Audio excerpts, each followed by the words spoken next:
D'abord, qu'est-ce que c'est que l'urbanisation? L'urbanisation, c'est favoriser le développement de sa commune. Alors, bien évidemment, développement qui est lié aux attentes, aux besoins que l'on peut avoir en fonction du nombre d'habitants, en fonction des structures existantes. Alors, tous, on est d'accord pour qu'aujourd'hui, on travaille sur une urbanisation maîtrisée. Mais il y a des critères qu'il faut respecter. L'avantage de Saint-Pierre-du-Mont, c'est que nous sommes une commune attractive. Le dernier recensement, c'est plus de 10 000 habitants. Donc on doit tenir compte de ces éléments, de cette commune attractive, tout en faisant le constat qu'on est une commune très étendue, avec beaucoup de quartiers résidentiels, donc une qualité de vie. Vous m'avez souvent entendu parler de la ville à la campagne, et donc je souhaite qu'on respecte et qu'on pérennise cette image et ce bon vivre sur Saint-Pierre-du-Mont. Malgré tout, on est obligé de le faire en respectant le PLU notamment, qui est le seul document auquel on se réfère. Alors, je sais qu'on a dit que j'avais beaucoup développé Saint-Pierre-du-Mont, que j'avais fait un urbanisme exponentiel. Je rappellerai simplement aux candidats qui se présentent en face de moi que quand je suis arrivé en 2014, on a hérité d'un PLU qui avait été voté en 2012. Et si ma mémoire est bonne, M. Paris était là en 2012 et il a voté ce PLU. Donc tous les porteurs de projets qui déposent des permis de construire, ils le déposent en respectant ce PLU. Et donc, s'ils respectent ce PLU, on ne peut qu'accepter les permis de construire, sauf à les refuser et à se retrouver au tribunal administratif. Donc voilà, il faut rappeler cela de façon à ce que on ne me fasse pas dire des choses qui n'existent pas. Il faut raison garder à ce niveau-là. Mais justement, comme on est dans l'optique d'avoir une urbanisation maîtrisée, nous avons travaillé dans le cadre du PLUI, qui a été élaboré au titre de Mont-de-Marsan à l'agglomération, puisqu'il y a un SCOT qui a été voté, donc nous avons fait un PLUI, qui a été voté en décembre 2019, et les services de la commune, ainsi que mon adjoint en charge de l'urbanisme, M. Kruzinski, on a travaillé ensemble pour maîtriser cette urbanisation et donc de mettre en place un PLU qui nous permet de le maîtriser. Bien évidemment, tout en respectant les différentes lois qui ont été mises en place, que ce soit le Grenelle 1, le Grenelle 2, la loi Allure, qui notamment favorise la densification urbaine. Donc nous, on a travaillé là-dessus pour éviter justement d'avoir une urbanisation trop importante. Par un exemple, l'avenue Kennedy, qu'on appelle l'avenue la route de Grenade, tous les commerces qui se sont installés, c'est parce qu'il y avait un PLU qui le permettait de le faire. Demain, ça ne sera plus possible. Il n'y aura plus de développement d'activités commerciales sur cet axe-là parce qu'on l'a prévu dans le PLUI. De même que, malgré la densification urbaine, nous avons eu une volonté de maîtriser les constructions verticales, c'est-à-dire limiter le nombre d'étages. Donc ça, c'est une volonté qu'on a pu... Et si on fera un bilan en 2026, on pourra le faire par rapport à un PLUI que nous avons pu élaborer et mis en place. Et ça, c'est important. Donc il faudra bien évidemment travailler sur l'existant. Et il y a du travail à faire sur l'existant. Je prendrai quelques exemples. C'est le quartier de la Moustaye, où nous allons faire un gros travail, alors en collaboration avec XL Habitat, qui a déjà commencé une réhabilitation du foncier bâti, puisque ça lui appartient. Mais nous allons faire également un gros travail sur les espaces publics du quartier de la Moustaye, où on va travailler avec les habitants, avec les acteurs du secteur, acteurs économiques, acteurs associatifs comme l'association de quartier de l'AQM, pour mettre en place le quartier de demain avec des thématiques bien spécifiques que sont bien évidemment la protection des habitants, avec de la vidéoprotection que l'on va mettre en place, mais également aménager les espaces avec des voies vertes, des voies douces, pour permettre un bien vivre ensemble sur ce quartier. Alors, déjà, le développement durable, voilà, tout le monde en parle, et je n'ai pas attendu 2020 pour parler de développement durable.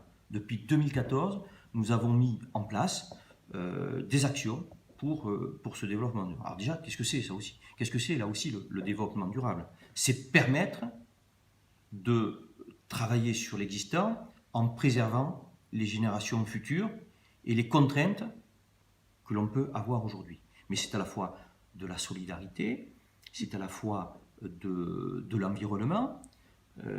Tous ces thèmes-là, il faut en tenir compte dans toutes les réflexions que l'on peut avoir. Il n'y a pas dans le développement durable uniquement la partie jardin, écologie. C'est un tout, le développement durable. Et ça, depuis 2014, c'est quelque chose que nous avons fait. On a mis en place un agenda d'accessibilité qui n'existait pas. On a mis un PAVE également pour pouvoir travailler sur les bâtiments existants, et notamment nous avons fait une expertise sur les bâtiments pour voir les économies d'énergie qu'on pourrait avoir sur ces bâtiments-là, et des travaux importants ont été faits. Alors, le développement durable également, c'est travailler en concertation avec les habitants sur comment amener une qualité supplémentaire au sein des différents quartiers. Alors, on va parler de plantation d'arbres fruitiers, de créer des micro-forêts dans certains quartiers. C'est des expertises qui ont eu lieu. Il faut regarder ce qui se fait ailleurs, et quand c'est bien, mais pourquoi pas le mettre à l'échelle de Saint-Pierre-du-Mont. C'est tout cela le développement durable. On est quand même une des seules communes du territoire et des environs à avoir créé un poste spécifique développement durable. Depuis le 1er janvier 2019, on a un personnel qui fait partie des effectifs de la commune qui s'occupe du développement durable. Donc vous voyez, il y a beaucoup de choses et beaucoup d'actions encore à mener. On va probablement créer un chalet développement durable pour permettre aux gens de venir s'informer sur toutes les actions qui peuvent être conduites. Donc voilà, en matière de recyclage, voilà, il y a beaucoup de domaines à aborder en matière de développement durable. Un des gros et grands projets de notre programme, c'est travailler sur l'aménagement du centre-ville. Alors, pourquoi l'aménagement du centre-ville? Parce qu'il y a des besoins. On a beaucoup travaillé sur le mandat actuel sur les structures sportives, complexe tennistique, l'espace multisport Saint-Pierrois.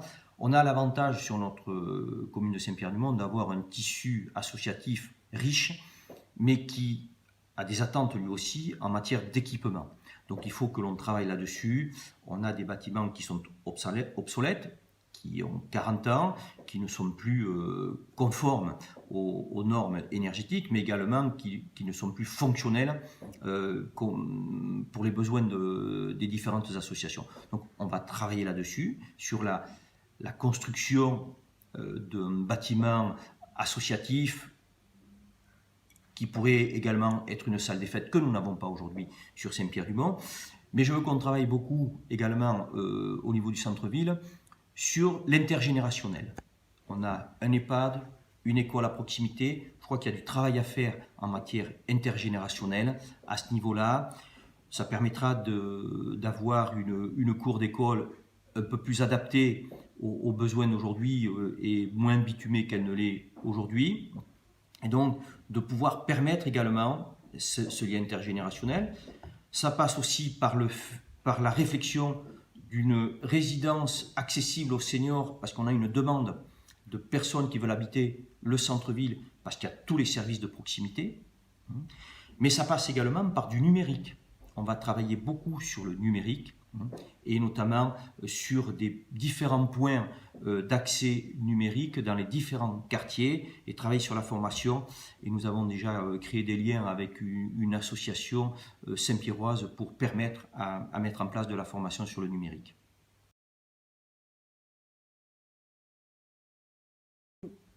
Alors, je l'appréhende de façon sereine, mais avec beaucoup d'humilité, hein, comme je l'ai toujours fait. Alors, je suis surpris effectivement qu'on ne se retrouve qu'à deux listes, puisque il était pressenti plutôt une triangulaire avec 3 listes. J'ai cru comprendre qu'il y avait eu quelques manœuvres politiciennes qui font que la liste de M. Romanello ne peut se maintenir. Je crois que enfin, les électeurs saint-pierrois seront à même de pouvoir eux-mêmes faire le constat de cela et en tirer les conclusions. La période du confinement a été propice à ces manœuvres, même si aujourd'hui on ne sait probablement pas tout de ce qui s'est passé, mais ça ne grandit pas le débat républicain que l'on veut avoir. Ça dénote plutôt chez mon adversaire non pas une volonté de gérer une commune, mais plutôt d'avoir le pouvoir. Mais ce n'est pas comme ça que l'on fonctionne quand on est maire d'une commune. On est proche des habitants, on fédère. Et là, j'ai le sentiment que c'est loin de fédérer, c'est plutôt cliver. Il y a un certain clivage qui s'est créé avec une liste qui se voulait être apolitique et qui aujourd'hui démontre le contraire. Est-ce qu'on n'est pas en train de voir le vrai visage de mon adversaire lors de ces prochaines élections ?